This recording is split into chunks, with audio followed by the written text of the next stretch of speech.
Le système solaire Sénénie était composé d'un soleil, 5 planètes, dont 2 habitables, qui possédaient des lunes.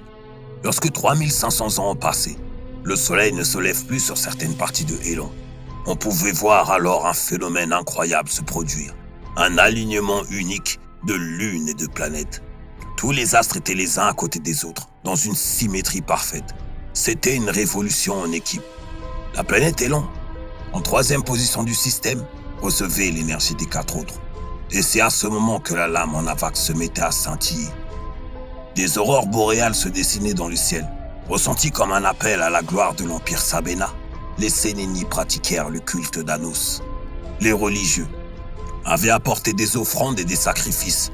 On pouvait entendre des chants et des hurlements qui satisfaisaient le primaire. Il était d'une arrogance et d'une cruauté sans égale. Borgne, il était de sang royal et descendait de Sabé, l'allié de Nariga Dafota.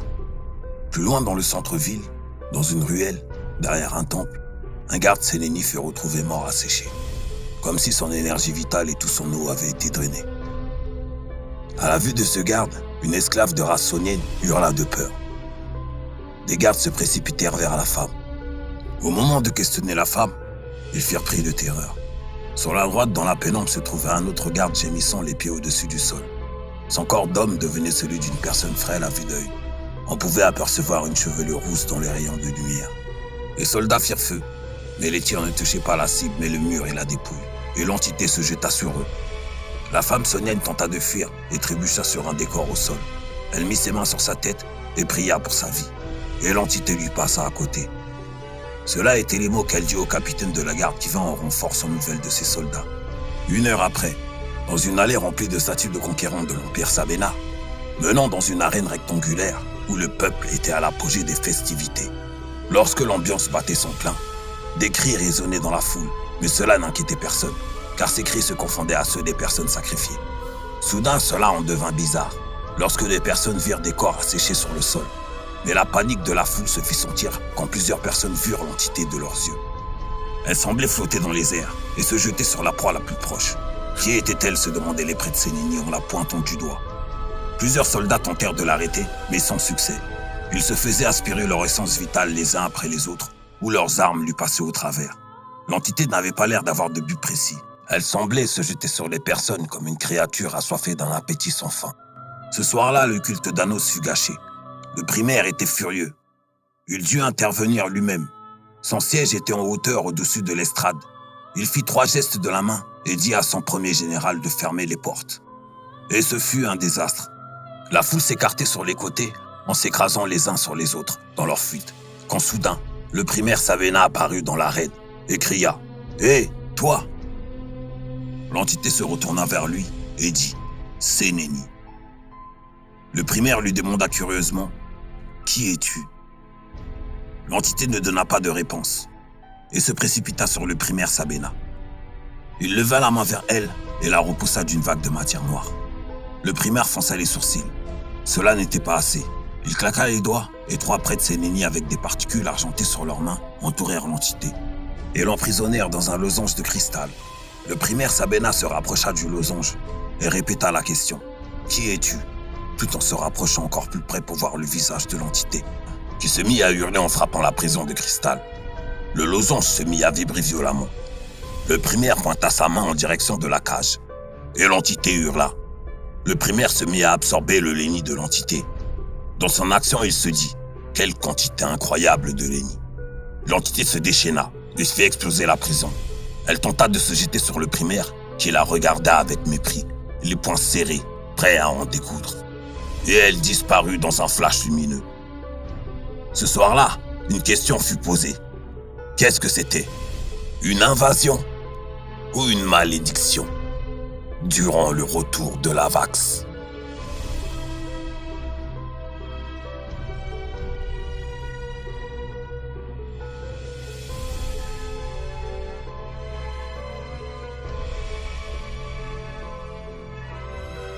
La légende de Sabel Khazar. Chapitre 4. La mère et la fille. Après la perte de leur famille, Sheila et Oudou continuent le combat sous le nom de Luzines. Ce nom reflétait sa famille mort au combat. Lu de Lumine, le Zi de Zeus, le nœud de Neda et le S de Sabel. Un nouveau facteur qui mettait des bâtons dans les roues à l'Empire. Sabel disparut dans un flash lumineux, selon les dires de Jean Corso, une femme qui a adulé Sabel, qui était son bras droit et garde du corps. Elle l'avait soigné après qu'elle ait perdu conscience, lors de son retour sur Pyrrhus, après la guerre. Ce rapport fut communiqué à Sheila et Udu, qui à leur retour avaient dû s'enfuir et s'étaient réfugiés sur Tazou, avec le reste des rebelles. Un an plus tard, alors que Sheila combattait l'Empire avec Udu, elle intercepta une communication contenant 2 messages cryptés qui parlaient d'une tempête électrique sur la planète Mera, déclenchée par une femme qui marchait sans masque à oxygène dans une atmosphère toxique, le visage sous une capuche, pris dans les ténèbres des neutrinos. Elle répétait un nom sans cesse. Sheila, Sheila. Ensuite, elle aspira l'énergie vitale de nos hommes qui l'entouraient et disparut dans un flash lumineux. Rapport de l'avant-poste Sénéni sur Zalim. Le second message disait Gigal Kitcha. Sheila transmit le message à Udu. Sur Elon, Sebun de retour de conquête n'était pas aimé du premier général de Sabena, Gorna Selk, le frère de Daroma Selk. Il le voyait comme un potentiel rival, prêt à lui dérober sa place. Les deux se croisèrent dans un couloir qui donnait sur un banquet, célébrant la création d'une nouvelle carte intergalactique. Gorna insulta Sebun de mentir sur son sang pur, puis lui répondit sur la lâcheté et fuite de son frère Daroma face au Khazar. Le primaire riait, il aimait les ambiances mouvementées. La réputation des Selk était en jeu. Gorna demanda au primaire le coup d'Aratar. Sebun ne s'y attendait pas. Il frémit pendant un quart de seconde et reprit son calme. Le primaire riait encore et pointa son doigt sur Gorna et lui dit « Choisis tes 2 règles ». Le coup d'Aratar est une demande de duel qui ne peut être formulée que par le haut gradé. Celui qui détient le grade le plus haut instaure les 2 règles. Cela permettait de tenir une hiérarchie en place. Ils sortirent à l'extérieur. La nuit était tombée.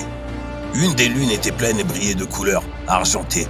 Les anneaux de la planète se fondaient dans le paysage, un ciel d'une beauté magique. Les règles que Dorna imposa à Sebun étaient qu'il ne pouvait pas tenir d'armes avec ses mains et ne pouvait reculer que de 2 pas. Si une de ces règles n'était pas respectée, c'était la mort assurée. Gorna saisit une lance et la lança sur Sebun.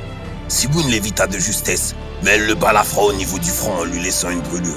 Sebun regarda Dorna avec rage et se mit à courir vers la gauche. Dorna saisit une autre lance et le prit en chasse. À 2 pas se trouva un mur. Sebun prit appui sur le mur et s'élança en direction de Dorna. Une attaque rapide au poing. Gorna le vit venir et lui assema un coup de lance dans les airs. Sebun roula au sol. Gorna vit du sang et pensait qu'un point vital était touché. Mais ce fut la main. Elle était transpercée. À moitié accroupi, Sebun dit « Il m'en reste une autre Eri ».